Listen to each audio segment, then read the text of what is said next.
Hello et bienvenue sur le podcast Les matchs de ma vie.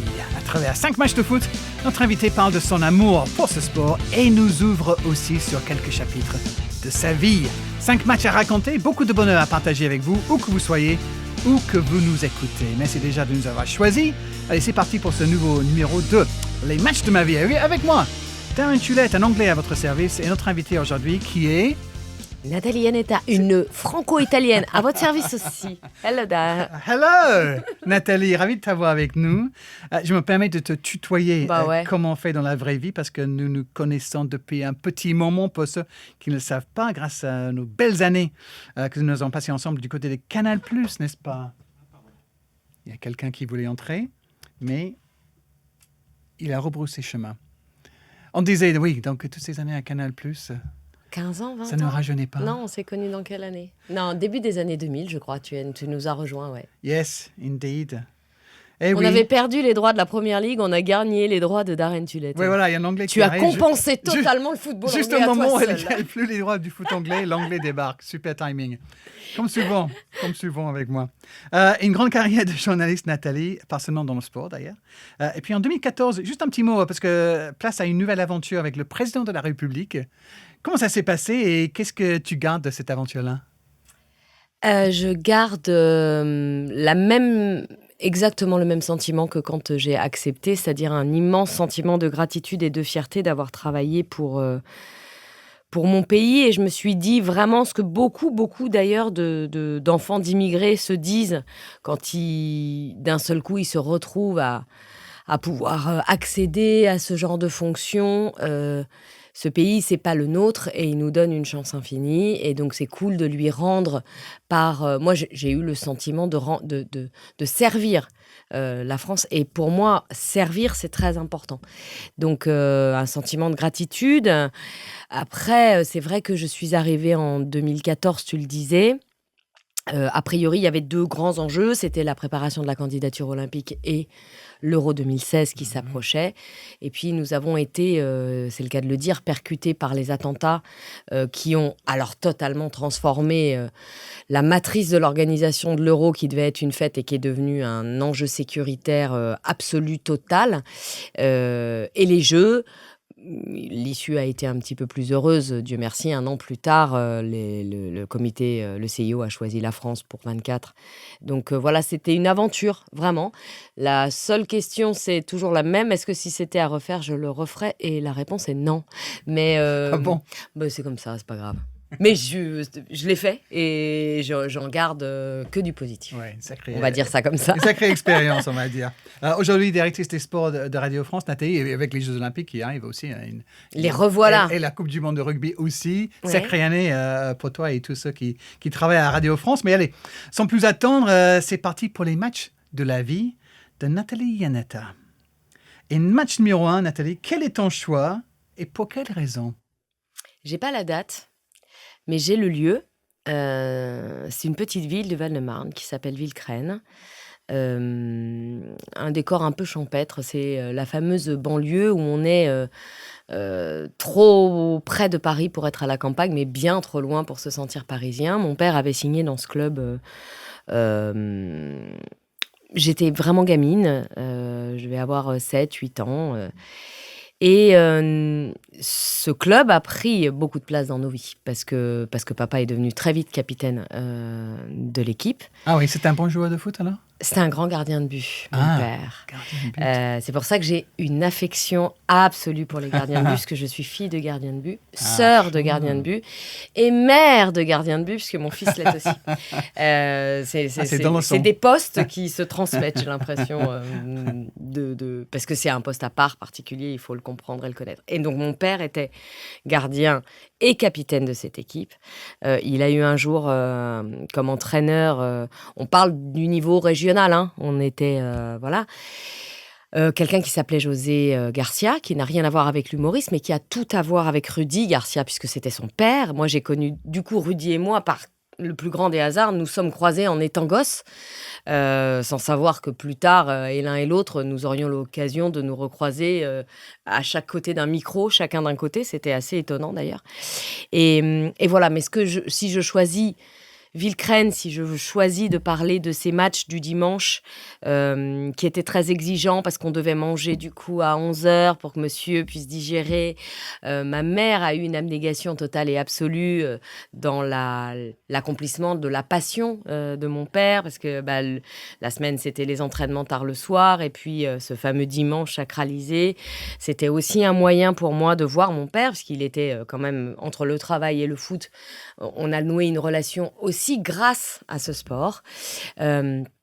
C'était les copains, c'était une manière d'aimer ce football-là qui, au bout du bout, est toujours celui qu'on aime, c'est-à-dire celui du dimanche, avec les merguez, avec la buvette, qui est avant tout un jeu, avant d'être un sport et une compétition, même si mon père a 75 ans aujourd'hui, il a arrêté de jouer il y a 5 ans seulement.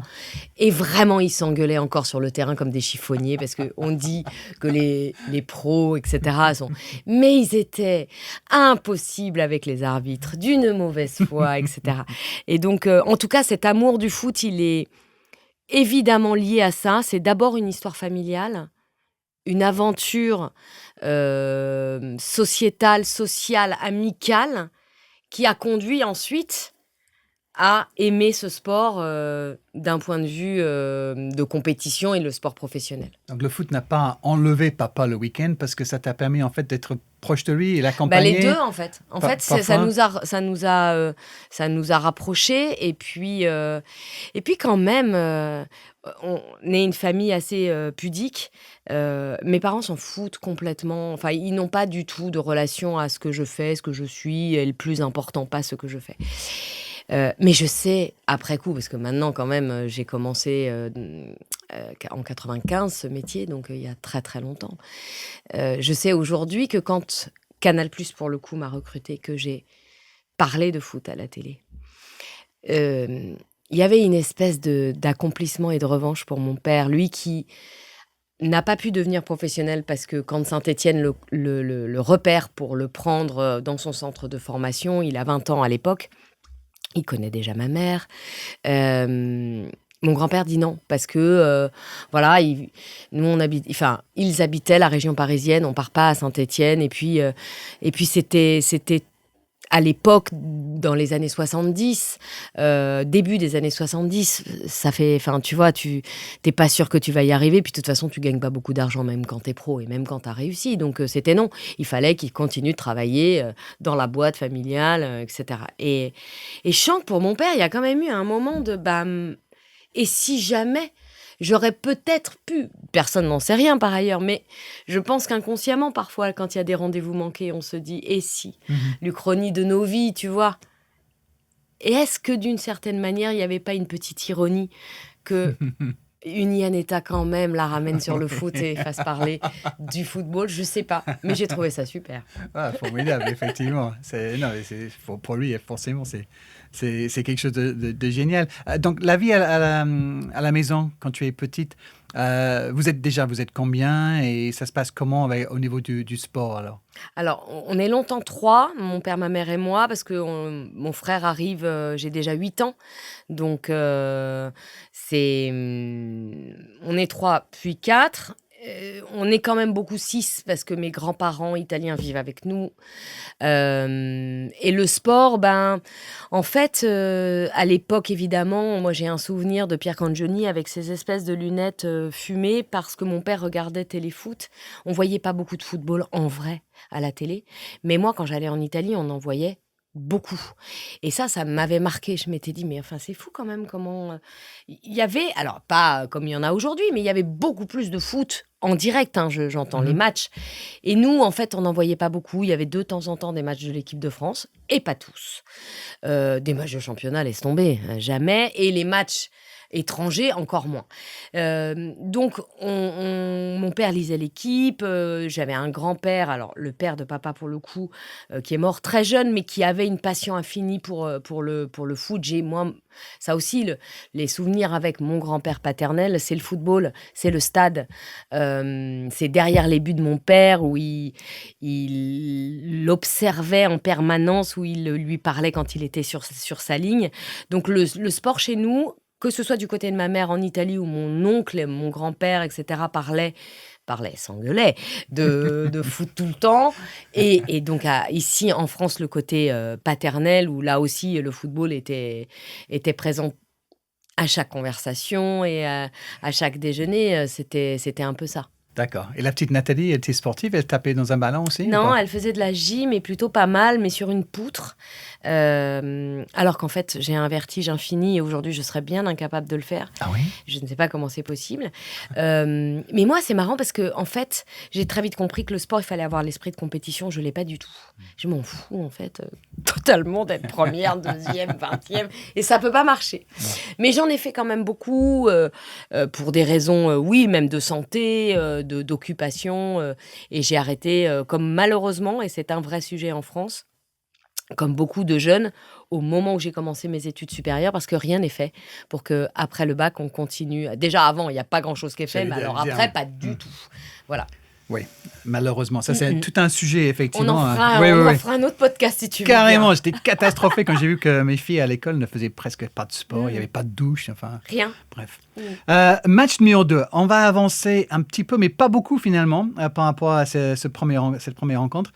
On est le 8 juillet 1982, on est à Séville, et donc c'est forcément... France-Allemagne. Oui, la demi-finale. Demi-finale de la Coupe du Monde, du mondial espagnol. Alors toi, tu es où alors? Moi, je ne suis pas à Séville, je ne suis pas à Paris, je suis à Terracina. Terracina, c'est une petite ville balnéaire entre Rome et Naples, où j'allais passer de nombreux jours de mes vacances italiennes chaque été, avec le frère de ma maman, mon cousin, ma tante, etc. Et cet oncle, Angelo, qui était un immense supporter de la Juve, on en reparlera, j'imagine, plus tard. Évidemment, le foot, c'était une came, mais vraiment, là, on est quelqu'un de camé, en fait. Mais c'était invraisemblable de parler autant de foot, de suivre autant le football, etc. Et l'Italie, à l'époque, au début des années 80, moi, j'habitais en France, la différence entre la place qu'avait le foot était vertigineuse. Et donc, je suis évidemment en Italie. Évidemment, à l'époque, il n'y a pas des télés dans les locations de vacances. Donc, on va au bar regarder le match sur une télé qui n'était pas immense, suffisamment pour qu'on assiste à cette tragédie extraordinaire qu'est ce France-Allemagne. Et j'ai choisi ce match-là pour tout un tas de raisons. La première est l'émotion totalement irrationnelle que j'ai éprouvé pour la première fois de ma vie, et je me suis dit, mais comment un sport peut provoquer quelque chose d'aussi délirant en moi-même. Ah oui. Mon oncle avait appelé le lendemain matin ma mère pour lui dire, ta fille est folle. Elle a pleuré et vomi toute la nuit. Et alors que mon oncle est complètement siphonné du football, c'est-à-dire que... Mais lui-même, il s'était dit, mais comment c'est possible?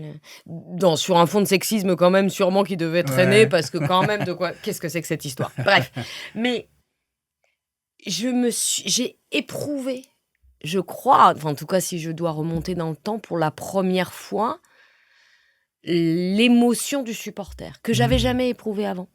C'est ma première émotion de supporter. T'es vraiment Elle est 100% pas banale, pour cette équipe de France, quoi. Mais grave, mais tellement.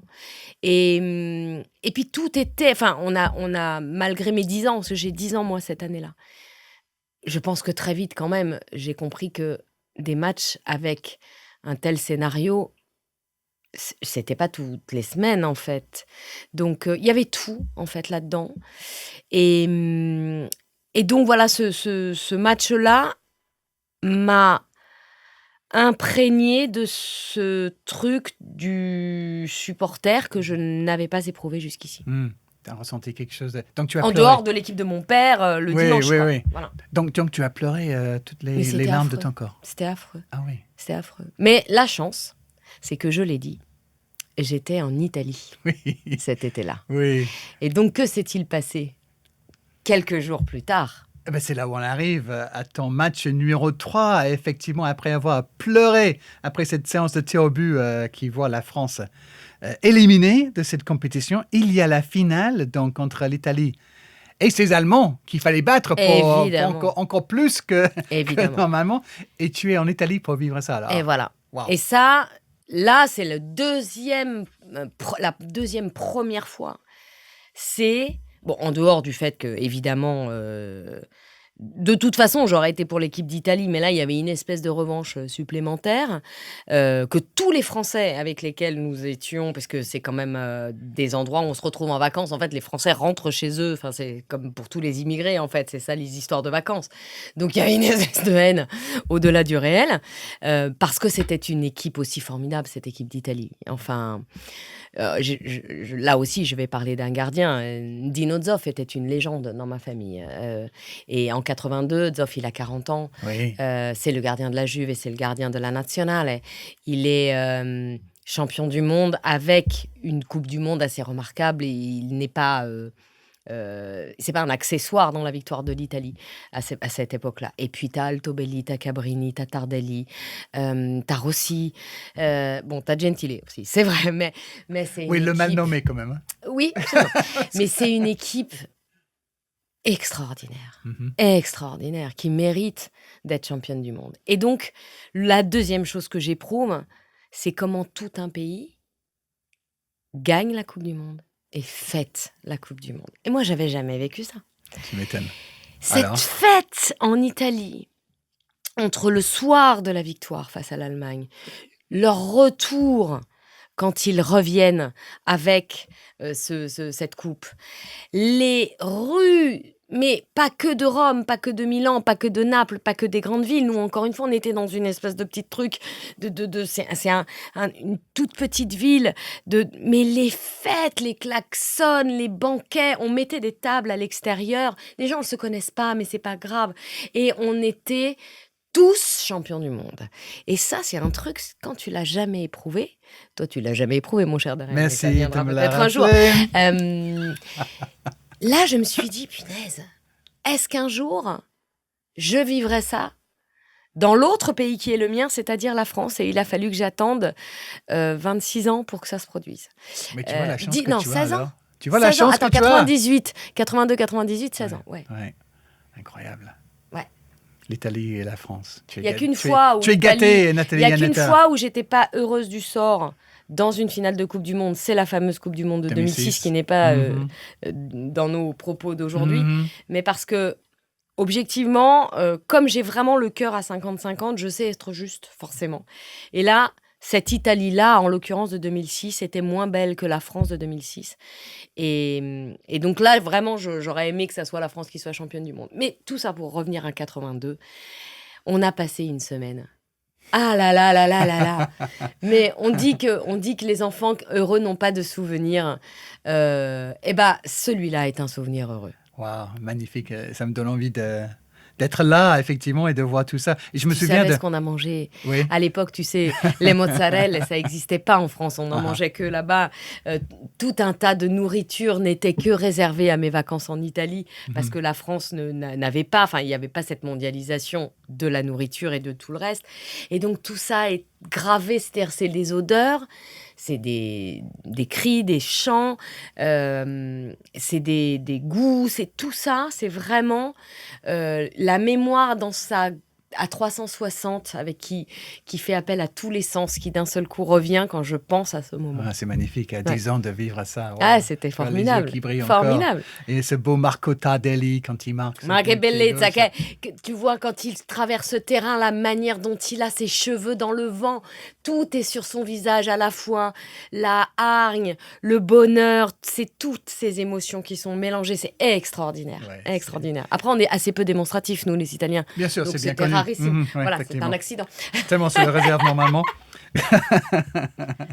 Et on pense aussi à Alain Giresse qui avait fêté son but en demi-finale un petit peu de la même manière. Dans le même genre. Oui, formidable. Parce qu'à ce moment-là, on pense qu'on y est. C'est le 3. Oui, c'est mais en fait, non, on n'y est pas. Malheureusement. Ok, ça c'était le troisième match de Nathalie Iannetta. Vous écoutez Les Matchs de ma vie, le podcast de beIN Sport où notre invité raconte les 5 matchs de foot qui ont le plus marqué sa vie. On arrive donc au match numéro 4. Nathalie Iannetta, directrice des sports de Radio France. Et maintenant, c'est beaucoup moins gai. C'est le 29 mai 1985, 3 ans plus tard. Finale de la Ligue des Champions qui n'était pas encore appelée comme ça, évidemment. La Coupe d'Europe des clubs champions. C'est ça, c'était la C1, comme on dit en France, entre la Juve et Liverpool à Bruxelles. De terribles souvenirs. On ne connaît c'est rare qu'on se souvienne du nom d'un stade, comme étant une référence, donc on connaît ce match sous le nom de la tragédie du Heysel. Mmh. Ce match était, un des rares à l'époque retransmis, les finales de C1 comme tu dis, Mmh. étaient, retransmis à l'époque sur TF1 et il faisait très beau ce jour-là. Vraiment, je m'en souviens parfaitement parce que on ouvre rarement les fenêtres de la salle à manger chez mes parents parce que c'est une pièce qui est au nord et donc il fait jamais vraiment chaud. Et là, vraiment, il faisait chaud, les fenêtres étaient ouvertes. Et nous avons refermé les fenêtres. Et juste d'en reparler, c'est terrible. En fait, quand on voit les images de ce massacre, de cette tragédie, ce match, il est essentiel dans ma vie parce qu'il va apporter l'autre brique qui est c'est quoi aussi le football. Et dans ce match-là, il y a un homme, un club, un fléau et un drame. Le drame, c'est les morts. Le fléau, c'est le hooliganisme chez les Britanniques. Oui. Le club, c'est la Juve, qui est le club de ma famille. Et l'homme, c'est Michel Platini. À travers ce match-là, il y a tout ce que, par la suite, dans mon métier de journaliste, j'ai rencontré. C'est-à-dire la star, le numéro 10, celui qui est probablement, je crois, le seul, qui aujourd'hui encore, 40, 50 ans plus tard, quand on parle de Platini, les gens ne disent pas Platini, les gens disent Michel en Italie. Et tout le monde comprend quand on dit Michel.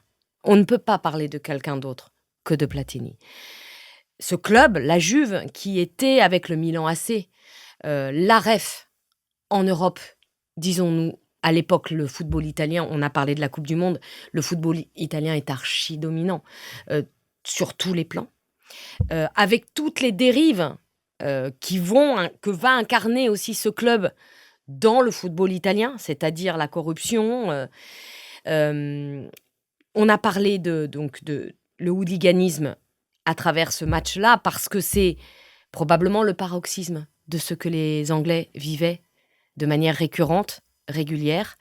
Là, le fait que ça soit diffusé dans le monde entier au même moment a créé un choc qui a dépassé le football anglais. Oui, parce qu'il faut rappeler peut-être aux plus jeunes de nos auditeurs que ce soir-là, en avant-match, il y a eu beaucoup de problèmes dans les tribunes, beaucoup de supporters de Liverpool qui s'entraînent entre les supporters et notamment les supporters des Turinois. Et à un moment, il y a un mouvement de foule. Un mur qui s'écroule et 39 personnes qui vont être piétinées, trouver la mort. Et on a joué quand même ce match derrière. Oui, c'est ça. Et ça, là aussi, d'un point de vue historique, aujourd'hui, on ne le jouerait pas, ce match. Michel Platini raconte très bien. Il dit, on nous dit de jouer. Mais on ne sait pas qu'il y a des morts. Parce que pendant longtemps, on a reproché à Michel d'avoir célébré son but, puisque c'est la Juve qui gagne aussi à la fin. Et c'est vraiment une vraie bascule dans le sport professionnel et dans le foot professionnel aussi, ce match. La gestion des supporters, le fait de à quel moment le foot est plus important et le jeu est plus important que ce qui se passe à côté. Malheureusement, les Anglais vivront d'autres tragédies. Après le Heysel, il leur faudra plus d'une décennie, enfin tu m'arrêtes si je me trompe, pour éradiquer ce fléau. Au prix de sanctions oui, les clubs anglais vont être bannis des Coupes d'Europe pendant plusieurs années. Ouais. C'est un bannissement total. Donc, en fait, ce match-là, pour moi, il est aussi un basculement parce que à ce moment-là, le foot n'est pas que du foot. Et tu es à la maison avec les parents ? Oui, bien sûr. Et on est stupéfaits. Et d'ailleurs, j'ai ce souvenir d'on va fermer les fenêtres comme s'il fallait que personne n'entende et ne voie. Et ma mère, qui regarde pas les matchs de foot, c'est un truc qu'elle ne partageait pas tellement avec nous, elle a appelé son frère. On n'appelait pas souvent en Italie, c'était cher à l'époque. Je sais, ça aussi, on parle d'un temps que les gens ne comprennent pas, mais c'est vrai, punaise. Oui. On ne téléphonait pas beaucoup. Et là, parce que c'était son club, parce qu'elle voulait être sûre que tout allait bien, parce que être supporter d'un club, c'est donc souffrir avec lui et être heureux avec lui. Ça a été un moment, ça a été un match assez incroyable. Et bizarrement, je ne me suis pas souvenue du score, en fait. C'est pas ça qui m'a marqué, en fait, dans ce match. Voilà. Oui, effectivement. Mais c'était le match qui a fait en sorte que derrière, j'ai aussi compris très vite que le football n'était pas que du football. Penalty de Platini, effectivement, et 1-0 pour la Juve, mais effectivement, on parlait beaucoup d'autres choses que le foot ce soir-là et dans les heures et les jours qui ont suivi. Et je me souviens, juste petite parenthèse, mais je suis allé avec Michel à Anfield quelques années plus tard, lors d'une cérémonie de souvenirs. Et Michel était effectivement très ému et il en parlait avec beaucoup d'émotion. Et effectivement, c'est une les immense blessure. Les joueurs ne savaient pas, les joueurs de Liverpool, pareil. Je pense que et ça donne des images qui sont terribles quand on les revoit, parce que nous, on sait. Mais c'est en décalage complet, mais eux-mêmes, d'ailleurs, se disent, mais enfin... Et c'est une blessure pour tous les joueurs qui étaient sur la pelouse. C'est une tragédie dont certains ont mis vraiment du temps à se remettre. Elle est bien plus joyeux, Nathalie, le dernier de tes 5 matchs qui ont le plus marqué ta vie. Alors là, oui, déjà le rire. Alors, c'est lequel ce match et pourquoi tu l'as choisi? Je parle pas souvent de ma vie personnelle, tu le sais. Mais quand tu m'as appelé pour cette histoire de match, je me suis dit... Le foot a changé ma vie d'un point de vue de carrière professionnelle. Je dois tout à ce sport comme journaliste. Mais il a aussi changé ma vie d'un point de vue personnel parce que en travaillant à la rédaction des sports, j'ai rencontré l'homme de ma vie et j'y ai donc construit ma famille, etc. Et le 25 août, j'ai assisté à un match. Il n'y avait pas beaucoup de gens qui ont assisté à ce match. Je pense qu'il devait y avoir 200 personnes à peu près. C'était diffusé en tout petit comité. Ce petit comité, c'était mon mariage. Et nos amis avaient fait, comme souvent, une vidéo. Alors nous, on a eu la chance parce que comme en plus, nos amis travaillaient beaucoup à la télé, donc du coup, ils avaient des moyens de faire des trucs un peu plus sympas que probablement d'autres. Mais donc, on a eu 2 vidéos, dont une vidéo qui était donc un match entre ma famille et la famille de mon mari étant Jean-Charles Sabatier, grande voix du football allemand, s'il en est. N'est-ce pas? Et du coup, les potes avaient fait ses copains, sa famille contre mes copains, enfin les copains de mes parents, ma famille. Ma fille était toute petite, c'était elle qui faisait... Il paraît que ça a été un cauchemar pour qu'elle arrive à siffler, parce que ça ne marchait pas, ne voulait pas. Les copains du service des sports commentaient évidemment ce match, faisaient des interviews. C'était drôlissime. Et c'était une belle affiche, parce que d'un côté, il y avait donc le Braillard de Munich et de l'autre, la Juvamine de Turin. Et on a gagné. L'Italie a quand même gagné. Voilà. Non, mais c'était aussi l'occasion de dire voilà en quoi le football dans ma vie de toute petite à aujourd'hui aura jalonné avec de la joie, avec de la peine, avec des émotions, avec des ambitions, des déceptions. Vraiment, ma vie. Et ça se passe où ce match alors? Au Parc des Princes. Raconte un peu. Ah non, mais un truc de fou.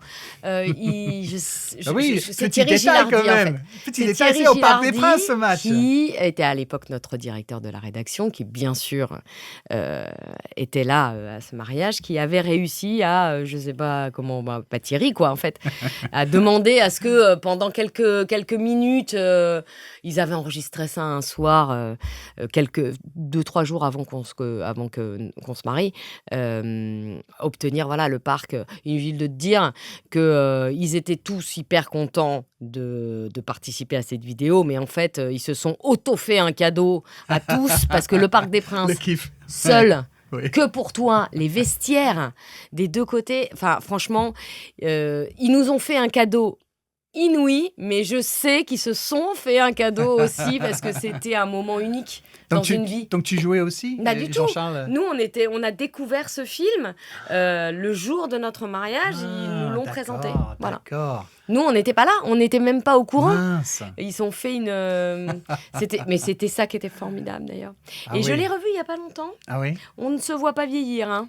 Qui marque des Mais en buts, fait, alors? on a vieilli. On a tous vieilli beaucoup. Oui, un petit peu quand même. Qui a marqué des buts pour l'équipe qui gagne alors? Alors, de mémoire, je crois que Théo Schuster, qui était chez les Allemands, a marqué un but, mais Romuald de Totti, qui était dans mon équipe à là, on moi. parle de beaux joueurs quand même. Hein. Quand même, il y avait un peu de ballon. Hein. Il y avait un petit peu de ballon.